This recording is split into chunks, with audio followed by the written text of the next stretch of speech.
E se eu te dissesse que a sua ferida mais profunda, aquela que você esconde, aquela que te causa vergonha, aquela que sussurra no seu ouvido que você está quebrado, desqualificado, e se eu te dissesse que essa ferida não é a sua maior fraqueza, mas sim a sua maior e mais poderosa qualificação para um propósito divino? Parece um paradoxo, não é? Em um mundo que idolatra a perfeição, que nos ensina a esconder nossas cicatrizes sob filtros e sorrisos forçados, a ideia de que nossa dor pode ser nossa maior força soa quase como uma heresia. Nós fomos ensinados a buscar a cura para então, talvez um dia, sermos usados por Deus. Mas e se o próprio processo de cura e as marcas que ele deixa for o treinamento essencial para o chamado que ele tem para a sua vida? Neste vídeo, nós não vamos apenas falar sobre superar traumas. Nós vamos muito além. Nós vamos mergulhar em um dos conceitos mais poderosos e libertadores de toda a jornada espiritual: o princípio do curador ferido. A verdade de que Deus não apenas usa pessoas apesar de suas feridas, mas Ele as usa precisamente por causa delas. Ele não está esperando você se tornar perfeito para te dar um propósito. Ele quer usar a história da sua imperfeição para manifestar o poder perfeito dele. Se você já se sentiu um buscador de propósito, se já olhou para o seu passado e perguntou: por que, Deus, eu tive que passar por isso? Prepare o seu coração. A resposta pode não ser a que você esperava. Ao final deste nosso tempo juntos, minha oração é que você não apenas enxergue seu trauma de uma forma completamente nova, mas que saia daqui com um mapa divino, para começar a transformar cada fragmento da sua dor no seu ministério mais impactante e autêntico. Para isso, no entanto, precisamos primeiro desmascarar a armadilha mais paralisante que a dor prepara para nós. Precisamos confrontar a mentira que o seu trauma te conta todos os dias. Essa voz, você a conhece bem, não é? Ela não grita, ela sussurra.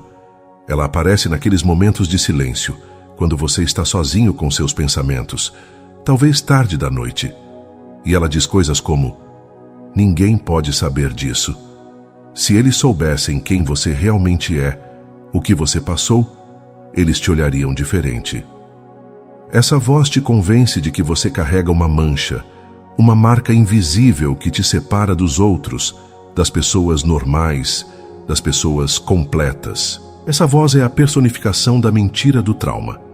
E a primeira e mais cruel mentira que ela conta é a da singularidade da sua dor. Ela te isola. Ela te faz acreditar que você é o único que se sente assim, quebrado, que ninguém mais entenderia a profundidade da sua fratura. Você olha ao redor na igreja, no trabalho, na sua própria família e vê pessoas sorrindo, e o sussurro volta com força: está vendo? Todos eles estão bem. O problema é com você. Que assim você constrói um muro, não para proteger seu coração, mas para esconder sua vergonha, e acaba em uma prisão de isolamento. A segunda mentira se alimenta da primeira. É a mentira da desqualificação permanente. Ela pega a sua história, o seu passado, e a transforma num carimbo na sua testa que diz: impróprio para uso. Ela argumenta com uma lógica perversa. Como você ousa sonhar em liderar, em aconselhar, em servir a Deus de forma grandiosa? Logo você, com esse passado, você não tem moral, você não tem autoridade. Fique quieto, fique no seu canto. Apenas agradeça por Deus ter te salvado, mas não espere que Ele te use de verdade.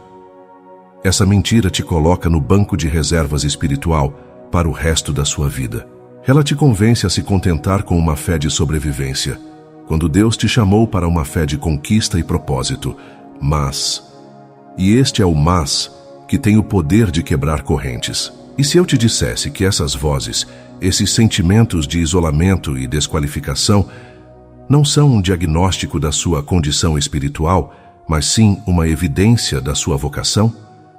Pense comigo de forma estratégica. Por que o inimigo de nossas almas trabalharia tanto para te silenciar?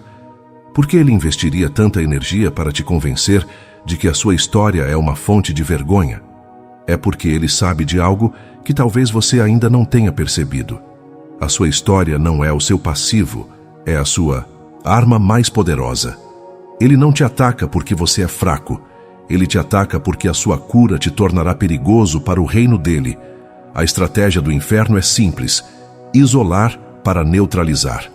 Se ele pode te convencer a esconder suas cicatrizes, ele impede que elas se tornem um mapa para outros perdidos na mesma floresta.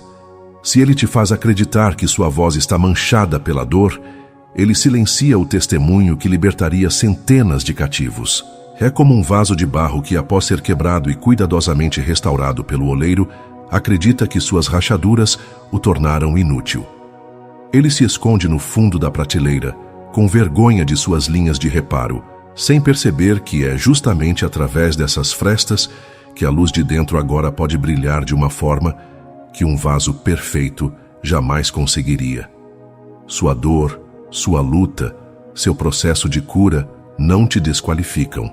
Pelo contrário, eles te ungem com uma autenticidade que ninguém pode fingir.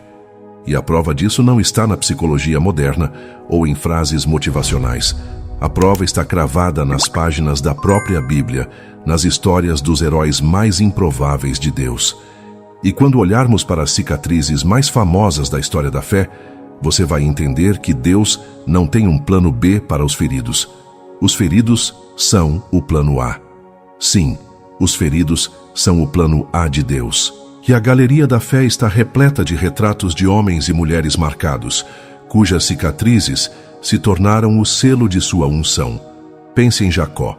A noite inteira ele luta com Deus, um embate de vontades.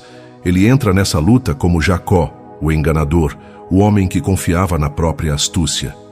E ele sai da luta como Israel, aquele que luta com Deus. E qual foi o certificado dessa mudança de nome, dessa promoção espiritual? Uma medalha? Um troféu? Não. Foi uma marca permanente. Ele saiu mancando. A sua fraqueza visível, a sua cicatriz, tornou-se o lembrete diário e público de que ele havia encontrado Deus e sido transformado. Sua maior fraqueza tornou-se o seu maior testemunho. Ele não podia mais correr, então foi forçado a andar com Deus, a depender dele a cada passo. Avançamos alguns séculos e encontramos o apóstolo Paulo, o homem que escreveu a maior parte do Novo Testamento, um gigante intelectual e espiritual. E ainda assim ele nos confessa em sua carta aos Coríntios sobre o seu espinho na carne, um mensageiro de Satanás para o esbofetear. Uma ferida, um trauma, uma aflição tão profunda que por 3 vezes ele implorou a Deus que a removesse. Ele queria ser perfeito, sem defeitos para o serviço. E qual foi a resposta de Deus? Não vou tirar.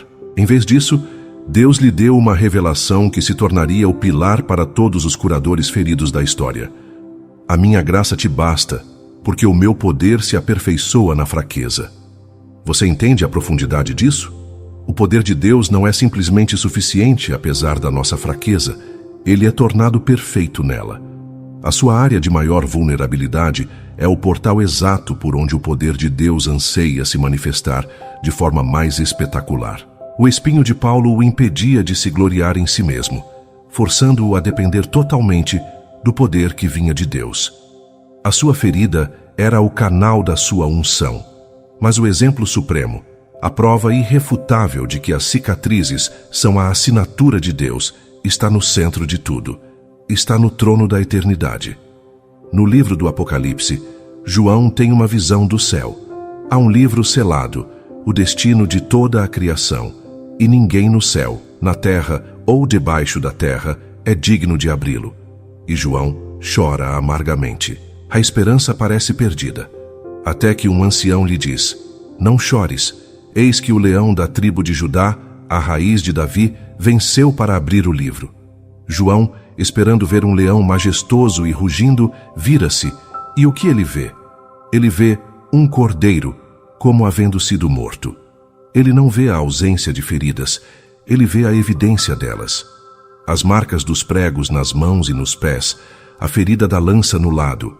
A qualificação de Jesus para ser o leão vitorioso era o fato de que ele havia sido o cordeiro imolado. Suas cicatrizes não eram um sinal da sua derrota. mas o troféu eterno da sua vitória sobre o pecado e a morte. Se o Rei do Universo escolhe manter suas cicatrizes por toda a eternidade como um memorial do seu amor e do seu poder redentor, quem somos nós para esconder as nossas? Essas marcas divinas nos ensinam uma lição vital. Cicatrizes, quando redimidas por Deus, não são símbolos de vergonha. Elas são pontes. Mas como exatamente elas se tornam pontes? Como a nossa dor pessoal se transforma na cura de outra pessoa? Existe uma espécie de física divina da empatia que precisamos entender para ativar esse poder em nossas vidas. Então, as cicatrizes são pontes. Mas como essa engenharia celestial funciona? Qual é a física divina que transforma a matéria-prima da nossa dor mais sombria na estrutura sólida de uma ponte para outra alma? A resposta está em uma palavra: empatia. Mas não a empatia superficial do eu imagino como você se sente. Estou falando de uma empatia visceral, forjada no fogo, que só pode dizer com autoridade: eu sei como você se sente, porque eu também já estive aí. É aqui que a lógica do mas então se completa. Vimos no capítulo 1 que você se sentiu desqualificado, mas essa era uma mentira. Vimos no capítulo 2 que Deus usa os feridos como seu plano A. Então, a conclusão é esta: porque você passou pela dor, então você agora possui a chave de acesso a corações que estão hermeticamente fechados para qualquer outra pessoa. A sua cicatriz é a sua credencial. É o seu diploma de uma universidade que ninguém quer frequentar, mas cujos formandos se tornam os agentes de cura mais eficazes do mundo. Pense bem. Quando você está se afogando, você prefere ouvir as instruções de alguém gritando de um iate de luxo ou prefere a mão estendida de alguém que também já sentiu a água nos pulmões e aprendeu a nadar de volta para a margem? A palavra de quem tem mais peso? A palavra de quem tem mais autoridade? A pessoa no iate pode ter boas intenções, mas o sobrevivente tem o testemunho. Sua história de superação não é apenas uma história, é um manual de sobrevivência validado. Suas cicatrizes sussurram para a ferida de outra pessoa: eu entendo, eu sobrevivi, e com a graça de Deus, você também vai. E aqui entramos no gatilho do acolhimento. Quando você, com coragem e humildade, decide mostrar a sua cicatriz curada, você não está se exibindo nem pedindo pena. Você está acendendo uma luz. Você está criando um espaço sagrado de segurança.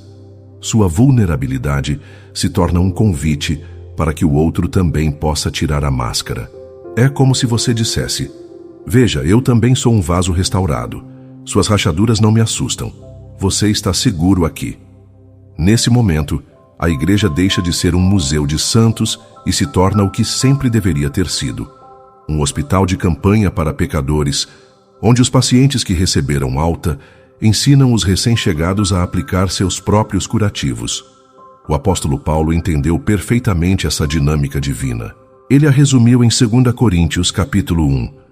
Ele é o Pai das misericórdias e o Deus de toda consolação, que nos consola em todas as nossas tribulações, para que, com a consolação que recebemos de Deus, possamos consolar os que estão em qualquer tribulação.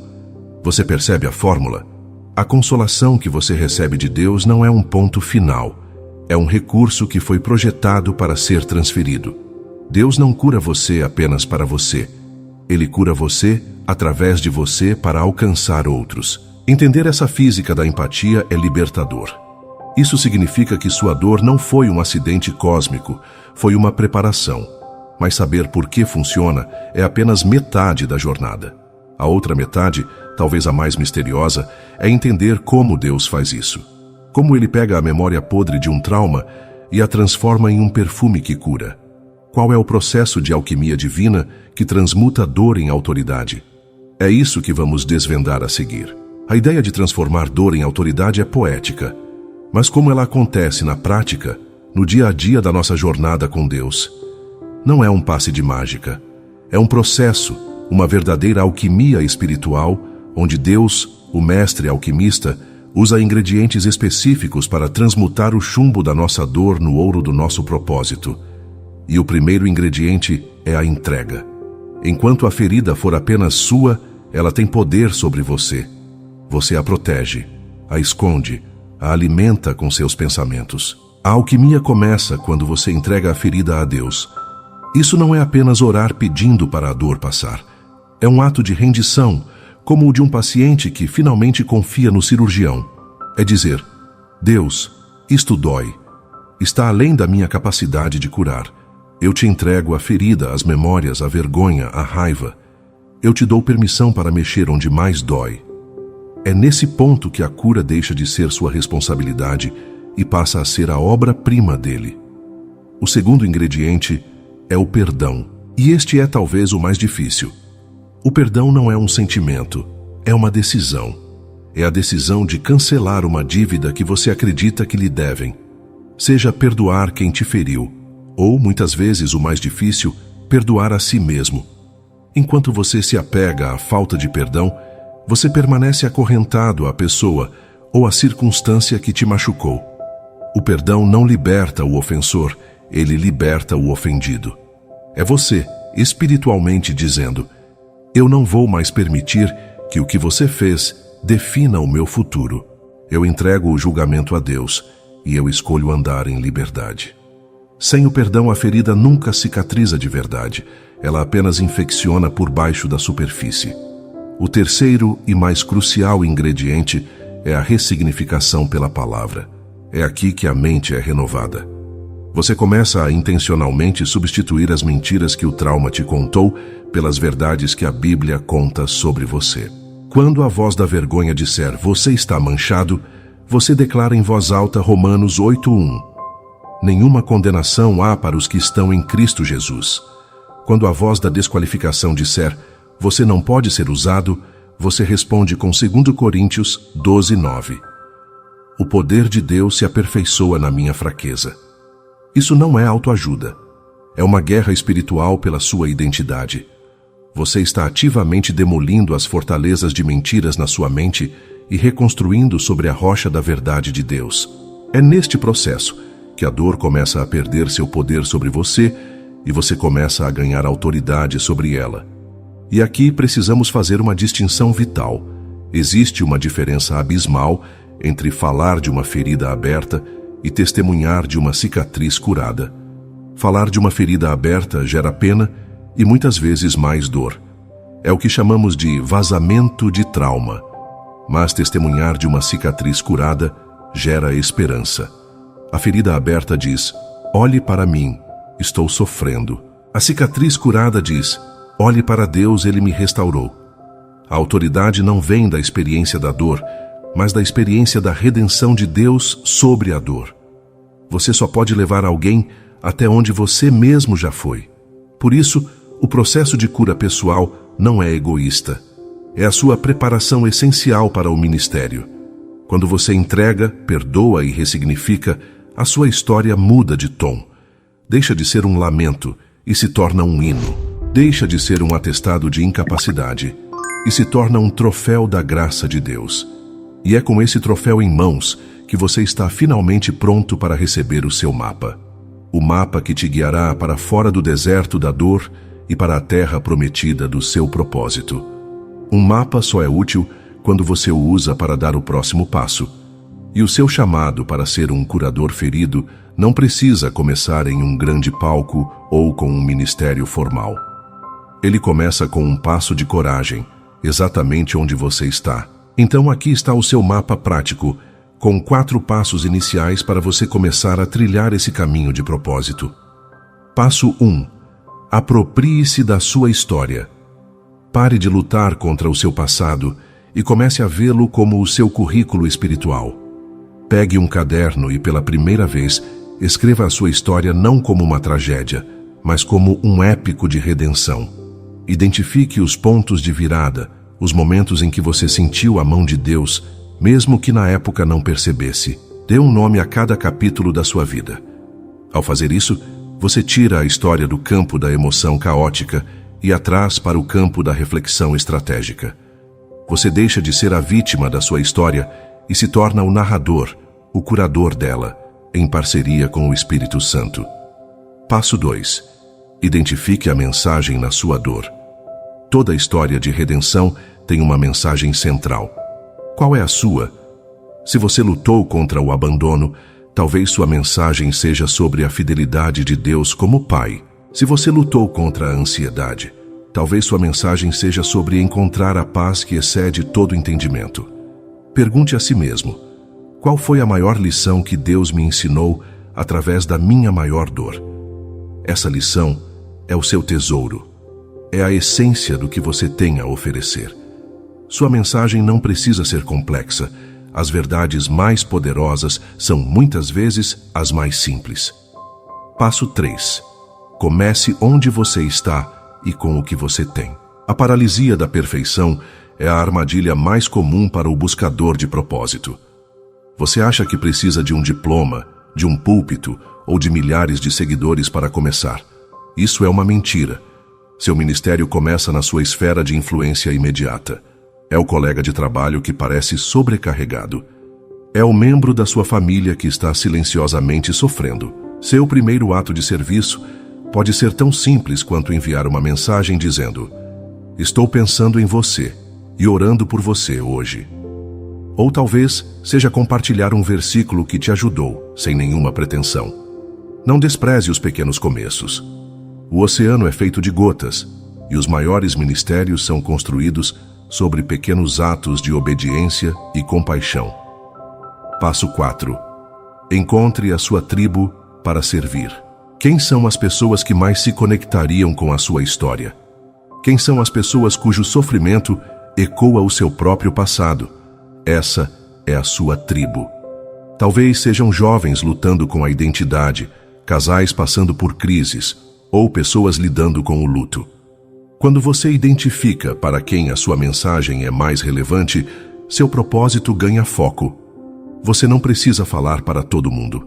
Você foi unicamente qualificado para falar com um grupo específico de pessoas de uma forma que ninguém mais consegue. Ore e peça a Deus para abrir seus olhos para as necessidades da sua tribo, e Ele o fará. Este mapa não é sobre se tornar perfeito, é sobre ser presente. É sobre pegar os cacos da sua vida e permitir que Deus os use para construir um mosaico de esperança para os outros. Chegamos ao final da nossa jornada de hoje, mas ao verdadeiro começo da sua. Vimos que a dor tem uma voz, mas a palavra de Deus tem a resposta. Vimos que as cicatrizes na Bíblia não são notas de rodapé, mas manchetes de vitória. Entendemos que a sua empatia, forjada na dor, é um superpoder espiritual. E agora, você tem um mapa em suas mãos. A sua dor não foi em vão, foi um treinamento. Seu tempo no deserto não foi um desvio, foi a sua escola de preparação. As mentiras que te diziam que você estava acabado agora são expostas pela verdade de que você está apenas começando. Por isso, esta é a convocação final do guerreiro. É hora de se levantar. É hora de pegar a sua história, não com vergonha, mas com a honra de um soldado que sobreviveu à batalha e agora tem a sabedoria para treinar outros. Seu testemunho é a arma que o inimigo mais teme. O seu desafio, hoje, não é grande ou complicado. É simples e profundo. Eu te pergunto, quem Deus está colocando no seu coração agora mesmo? Quem perto de você precisa ouvir um "eu também já passei por isso"? Sua missão, ao terminar este vídeo, não é começar um canal ou escrever um livro. Sua missão é encontrar essa uma pessoa. Envie a mensagem. Faça a ligação. Ofereça um ouvido. Diga a ela que não está sozinha. Esse é o primeiro passo no seu ministério de cura. É assim que a revolução da empatia começa. Vá e seja o curador ferido que Deus te chamou para ser.